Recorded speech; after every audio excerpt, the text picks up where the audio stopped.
So you're living in America in 2025, land of the free, home of the brave. Except there's nothing free about your life anymore, is there?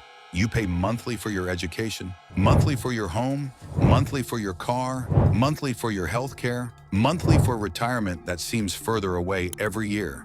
What if I told you the American dream isn't free? It's a subscription service, and the price keeps going up while the benefits keep shrinking.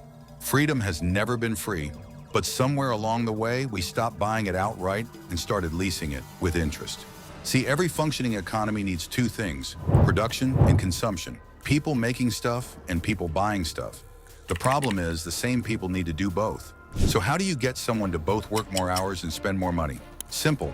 You turn their desires into debts and debts into chains. In this video, I'm going to show you how the modern American dream transformed from ownership to subscription, who engineered this transformation, and most importantly, why your freedom now comes with monthly payments. Meet Alex. He graduated college in 2022 with $45,000 in student loans, found a decent job paying $60,000, bought a starter home with 3% down, financed a car with 0 interest for 72 months, has 3 credit cards, a buy now, pay later account, and a health insurance plan with a $5,000 deductible. On paper, Alex is living the dream. College educated, homeowner, nice car. But look closer. Alex doesn't own anything. He owes everything. His monthly debt payments eat 63% of his take-home pay. One medical emergency or job loss, and the whole house of cards collapses. Alex isn't unique. He's the norm, because modern America runs on debt, not dollars. Pillar 1. Financing versus ownership. Let's start with how we buy things now versus 50 years ago. In 1970, if you wanted a refrigerator, you saved until you had enough cash. If you wanted a car, you might finance it for 24 to 36 months, but you'd put 20% down. If you wanted a house, you'd save for years for the down payment. Today, refrigerators come with 24-month financing. Cars are financed for 72 to 84 months with 0 down. Homes require just 3% down with mortgage terms stretched to 30 years. What changed? It wasn't that people suddenly became more impatient. It was that wages stopped keeping pace with costs. Take housing. In 1970, the median home price was about twice the median annual income. Today, it's over 5 times annual income. We didn't choose longer mortgages, we were forced into them. But there's more to it. Behavioral economists discovered something powerful. People will pay more for the same item when payments are spread out. A $1,000 couch seems expensive. 10 payments of $120 feels like a bargain, even though you're paying $200 more. This psychological hack has been weaponized by every industry. Why sell something once when you can finance it and make more profit? The result? Americans now finance everything from mattresses to lawnmowers to dental work. The financing revolution has turned ownership into a luxury few can afford. Pillar 2. Subscription creep. The second pillar of the new American dream is the subscription model. And I'm not just talking about Netflix. Think about it. 20 years ago, how many monthly subscriptions did you have? Maybe a magazine, cable TV, and a gym membership. Today, the average American has 12 subscription services draining their account every month. Entertainment, software, food delivery, clothing boxes, dating apps, cloud storage, music, meditation apps, meal kits, pet supplies. Each one seems small.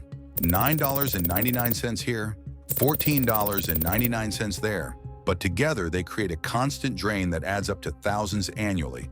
This hasn't happened by accident. Venture capitalists now demand recurring revenue models before investing. Wall Street rewards companies that convert one-time purchases into subscriptions. Adobe used to sell Photoshop for $699. Use it for years, no problem. Now, $20.99 monthly forever. Microsoft Office, same story. Even car makers like BMW are testing subscription models for features like heated seats in cars you already bought. Why the shift? Because a subscription customer is worth 3 to 5 times more over their lifetime than a one-time buyer. But there's a darker reason too. Subscriptions create dependency and inertia. You're less likely to switch jobs if it means risking your healthcare subscription, less likely to move cities if it means disrupting your housing subscription. The system wants predictable, stable consumers. And what's more predictable than someone locked into a dozen different monthly payments? Pillar 3, the asset strip mining economy. The third pillar supporting this new subscription economy is asset strip mining. Here's how it works. Take something people used to own, convert it to something they rent or finance, then extract maximum value while providing minimum service. Housing is the perfect example.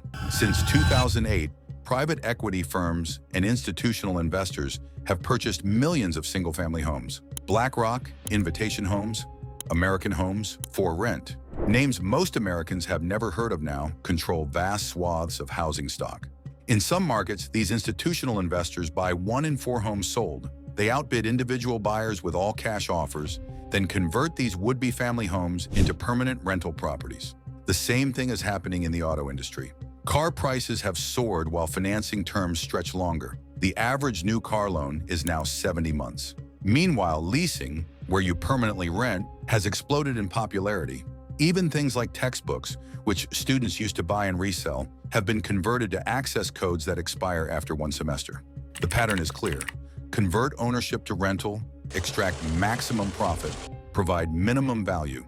This isn't capitalism in the traditional sense. It's asset strip mining, taking the resources of the middle class and converting them to revenue streams for the investor class. So who's winning in this new subscription economy? Banks and lenders make record profits from interest payments. Financial institutions collect billions in fees. Landlords extract ever higher rents. Subscription businesses boast fantastic unit economics to Wall Street. Look at the numbers. In 2023, JP Morgan Chase made over $49 billion in net interest income, just from the spread between what they pay depositors and what they charge borrowers. Blackstone, the world's largest landlord, made $8.5 billion in 2022 from rental properties. Adobe stock increased 950% after switching from one-time purchases to subscriptions. The winners are clear, but what about the losers? Beyond the financial toll, this subscription economy has psychological costs. Americans now work harder than ever, yet own less than previous generations. This creates a profound sense of insecurity. You're always one missed payment away from losing everything. Studies show financial insecurity increases stress, anxiety, and depression. It makes people less likely to take risks, start businesses, or pursue dreams. A population focused on making monthly payments is easier to control. They don't have time for activism, community building, or questioning the system that keeps them running on the hamster wheel. This isn't freedom, it's indentured servitude with better marketing. But there's hope. A growing movement of Americans are rejecting the subscription lifestyle. They're embracing minimalism, reducing their fixed costs, and focusing on building genuine assets rather than the appearance of wealth. They're house hacking by buying multi-unit properties and letting tenants pay the mortgage. They're choosing used cars paid in full over new cars with 7-year loans. They're cutting subscriptions and rediscovering free activities. Most importantly, they're learning that time is the ultimate asset, not possessions. By reducing their monthly payment burden, they're buying back their freedom. The American dream has been financialized, subscriptionized, and stripped of its original promise. But once you see the system for what it is, you can start playing a different game. The pathway to freedom isn't more debt, more subscriptions, or more stuff. It's less obligation, less overhead, less financial exposure. Because true wealth isn't what you own, it's what you control. And in today's America, control doesn't come from having the most things. It comes from owing the least to others. If you've ever felt like you're working harder but getting nowhere, now you know why. The game has been rigged to keep you paying forever without ever reaching the finish line. This channel is about pulling back the curtain on systems designed to extract value from your life. Subscribe if you're ready to see how deep the rabbit hole goes. Thanks for watching. Remember, knowledge is your best defense in a world designed to profit from your debt. I'll see you in the next one.